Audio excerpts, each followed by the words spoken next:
This is the Global News Podcast from the BBC World Service. I'm Nick Miles, and at 14 hours GMT on Friday the 18th of June, these are our main stories. Health officials and politicians in Japan are in dispute over whether to allow spectators to attend the Olympic events in Tokyo next month. Iranians are voting to elect a new president, with all but one of the four candidates regarded as hardliners. After months of criticism, Israel has agreed to give the Palestinians at least 1 million COVID vaccines. Also in this podcast. The pandemic has stopped almost everything except war, conflict, violence, persecution, all the causes that push these people to flee. A tragic irony. In a year of lockdowns, refugee numbers spiral. Even at the best of times, hosting the Olympic Games is a bit of a poisoned chalice. It's great for the kudos of your nation, but it can often be a financial drain. The pandemic has made this far more complicated. Despite growing concerns about the spread of coronavirus, the organisers have doggedly carried on. Well, in a report today, Japan's most senior COVID advisor says banning all fans is the least risky and most desirable option. Meanwhile, in opening remarks at a meeting of experts on COVID-19 countermeasures, the president of the Tokyo Organising Committee, Seiko Hashimoto, said the aim was to find ways to hold the Games safely.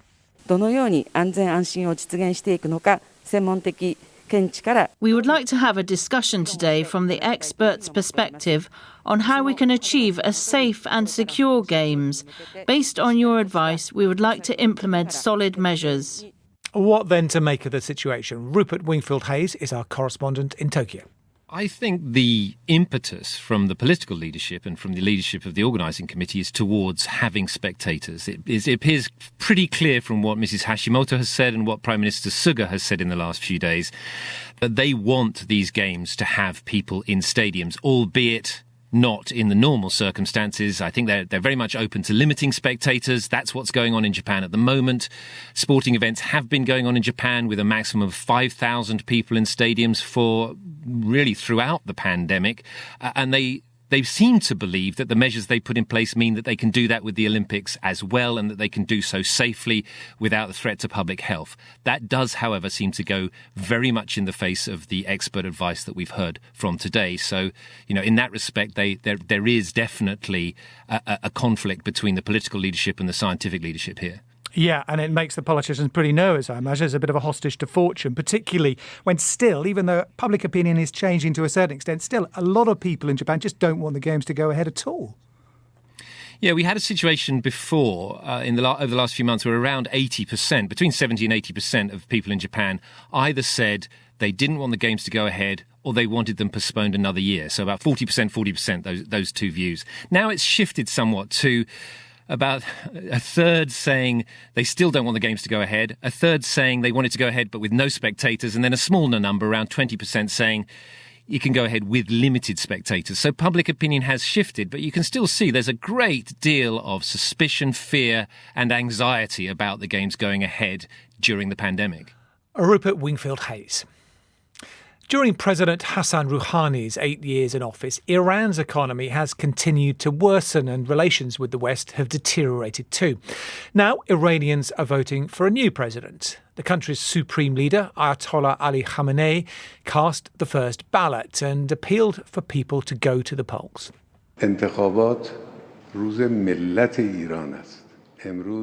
Election Day is a day of the Iranian nation.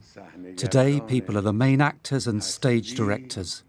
With their participation, the country achieves great advantages in the international arena. But the first to benefit are the people themselves. This woman told us that she'd voted for the candidate expected to win, Ibrahim Raisi. I voted for Mr. Raisi. As Chief of Judiciary, he proved himself and fought corruption, which is a big issue in our country. I voted for the most qualified candidate, and I hope he can also save our economy, which is in a very bad state. Well, Kazra Naji from the BBC's Persian service says that voter turnout is expected to be low. My own judgment, my own impression is that there will probably be a lower turnout than usual, and that is because a lot of people have boycotted these elections because they say there's no real choice for them in these elections. The Constitutional Guardian Council has limited the number of people, the candidates, to mostly hardliners of various shades, and basically paving the way for one of the most hardline of them to win the elections, the present head of the judiciary, Ebrahim Raisi. So on the whole, there is this general impression that this is a power grab by the hardliners because they've come to the conclusion perhaps that they're not going to win in a free and fair elections, and they have decided that they will boycott the elections. Kazra, I suppose many people around the world are looking at the election, say that with great interest because of the nuclear deal, because of tensions in the region. How could the result affect those tensions and the possible renewal of the deal? I think the way it's going and the fact that it's almost certain that Mr. Raisi will be the next president and the hardliners will control all centers of power in Iran, I think it's fair to say that we're going to have a period of greater tension between Iran and the West in the years to come. Iran will be looking more towards China for investment that it desperately needs, hundreds of billions of dollars, they hope. And in the region, I think there will be more of the same in the sense that these people, the hardliners, want to extend Shiism in the areas in Arab countries that are mostly Sunni and project power in these areas. So we will see more of the same on that front. Kazra Naji. Tomorrow, Saturday in America, it is Juneteenth, which celebrates the end of slavery in the United States. As of one day ago, thanks to a bill signed into law by President Biden, it's a federal holiday. In New York, many lampposts, billboards and mailboxes have been plastered with stickers to let residents know that they were named after slave owners. A group of activists has launched the campaign to bring more awareness to the history and legacy of slavery. The BBC's Tom Brooke reports from New York. Okay, black on black. Comedian and activist Elsa Waith listens to the song Black by the artist Buddy while spearheading the Slavers of New York stealth campaign to let Brooklyn residents know that Nostrand Avenue, where Elsa is standing, is named after the Nostrand family, who were slave owners. Elsa affixes a sticker stating this fact to a utility box. A lot of people who live in and around these streets don't know who it's named for, how the street got its name, and so we are here to simply provide more information.